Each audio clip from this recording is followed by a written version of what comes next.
I just said it. Oh, I can't think of what it's called. But I wanted to do another review on the Airbnb that we stayed in while we were in Nairobi. Loved it. Out of 5 stars, I would give it like a 4.9. And the 4.9 would only be because they had a bathtub. Not the bad part. Love bathtubs. But the hot water only came out of the shower, not the faucet. And it probably is not an option, but fix it if it is. I loved it. I love baths, and I don't have a bathtub here in Tanzania. So I took a bath, and I just let the shower.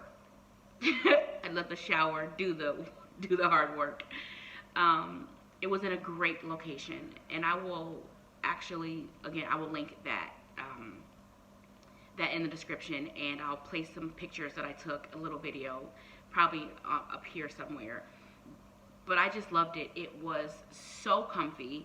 Like I said, great location. The beds and the pillows were so comfortable. It was cold.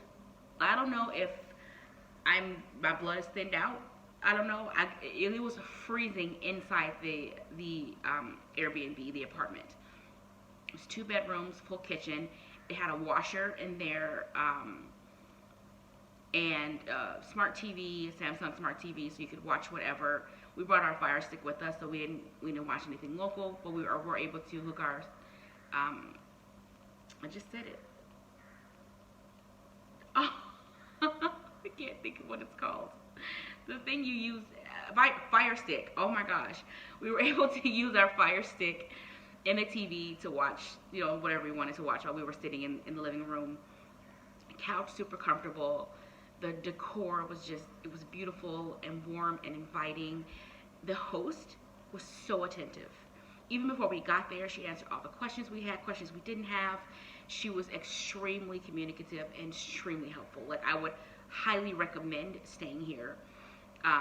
We were close to Westgate Mall and another Sarit Mall. I think I'm saying it wrong. Both really great locations, great stores. The food in the neighborhood is great. There's a Domino's like less than half a mile from this location. So if you are in Kenya and have been in TZ, or you've been outside of the U.S. for a while, go and eat, and you stay in this Airbnb and have a Domino's pizza delivered to you while you sit and watch your smart TV.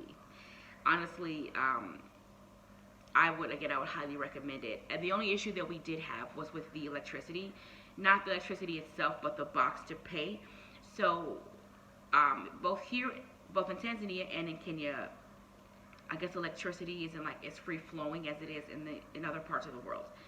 So you have to pay for units. We call them units here in TZ, and they call them tokens in Kenya. So once we were running low, you have to load. You have to use their M-Pesa to load money, units or tokens, in order to have more electricity. And we were running, the TV and lights, and so we ran out by like the first 1.5 to 2 days. We started to get low, and when my husband went to refill it, he had an issue, and there was a brief power outage, but she was so quick to reply. And the lights going out, I don't even remember how long it was, maybe 15 minutes, I don't even remember. But you kind of get used to it when you're in East Africa. I think it's fairly common, at least in Tanzania, and I guess it's common enough in Kenya, because once the lights went out in some of the neighboring buildings, we heard generators kick on. So it must be often enough for them to have generators. But it was not a huge inconvenience. We just sat there in the dark till the lights came back on, like 15 minutes later, if that. So, like I said, I'll add some pictures, and I think it's more of a video. If not, I'll pull the pictures from someone else's reviews online on the Airbnb website. But I would highly recommend that you stay at Arrow Court Apartments on Lower Kabati in Nairobi. It was the sweet spot for our trip, plus the food. So this one's going to be short. The other one was 25 minutes. This one will be less than 5. If you want a consultation, hit me up. The link is in the description below.